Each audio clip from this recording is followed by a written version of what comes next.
o'qish darsini boshlashdan oldin sizlar bilan o'tilgan mavzuni mustahkamlash maqsadida ajoyib bir metoddan foydalanamiz. Diqqatimizni do'stlarga qaratamiz. Bugun sizlar bilan biz qaynar xumcha deb nomlangan ajoyib metoddan foydalanamiz. Demak, e'tibor bergan bo'lsangiz, xumchamizdan qaynab nimalar chiqib kelyapti? Tilla, tangalar chiqib kelyapti. Demak, tilla tangalarni qo'lga kiritishingiz uchun esa o'tilgan mavzu asosiy savollarga javob berishingiz kerak bo'ladi va tilla tangani qo'lga kiritishingiz kerak bo'ladi.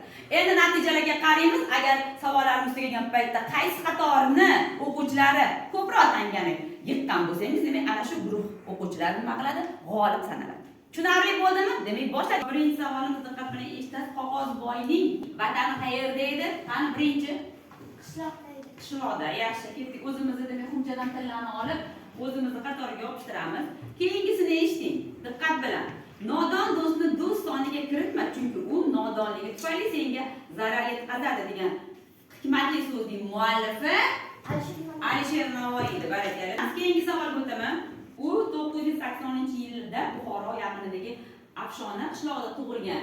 Bobomizning ismlari Abu Ali ibn chiqamiz. Yaxshi. Keyingi savolga o'taman. Diqqat bilan qarang.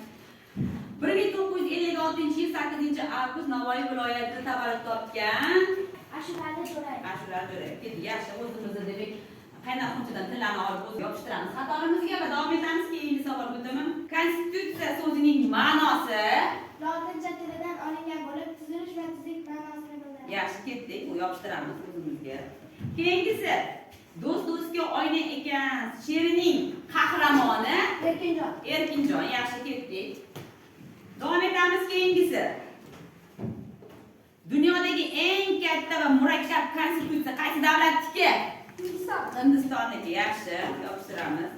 Keyingi savolga o'taman. Diqqatingizni qaratasiz. Hop, keyingi savolga o'tamiz. Demak, yolg'on do'st matnida daraxtdan tushgandan keyin do'stidan nima so'radi? Ayiq polvon qulomiga nima deb ketdi? Deganda nima deb javob berdi Rahmonali? Odligingda do'st bo'lib, ham tashvishingni tashlab ketadigan do'stlardan uzoqroq bo'ldi. Yaxshi, yopishtiramiz tilla tangani. Keyingi savolga o'tamiz.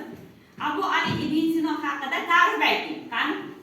Abu Ali ibn Sino faylasuf, tabib, qonun. Bo'lgan. Yaxshi, ketdik. Yopishtiramiz. Keyingi savolga o'tamiz.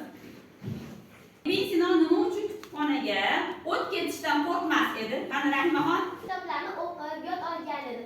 U kitoblarni qaytadan yozgani uni bersa bo'ldi deb aytdi. To'ppa-to'g'ri. Umri bersa ham kitoblarni qaytadan yozib chiqaman dedi. Yaxshi, o'zingizdan tomonga tangani yopishtiring va keyingi savolga o'tamiz. Diqqatingizni qaratasiz.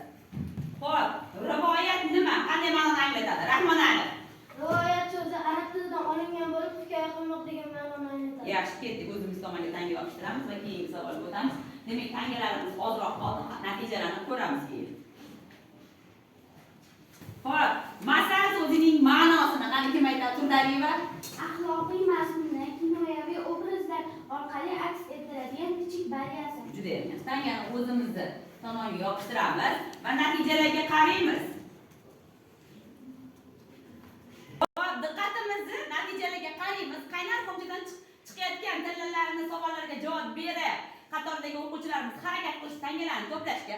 Birinchi qatorimiz 5 ta tangani, o'rta qatorimiz 4 ta tanga va uchinchi qatorimiz esa 3 ta tangani qo'lga kiritishdi. Demak, ma'lumki birinchi qatorimiz faollikni oshirishdi va 5 ta tangani qo'lga kiritishi g'alabalikni qo'lga kiritishda qanday jalb qo'yadi?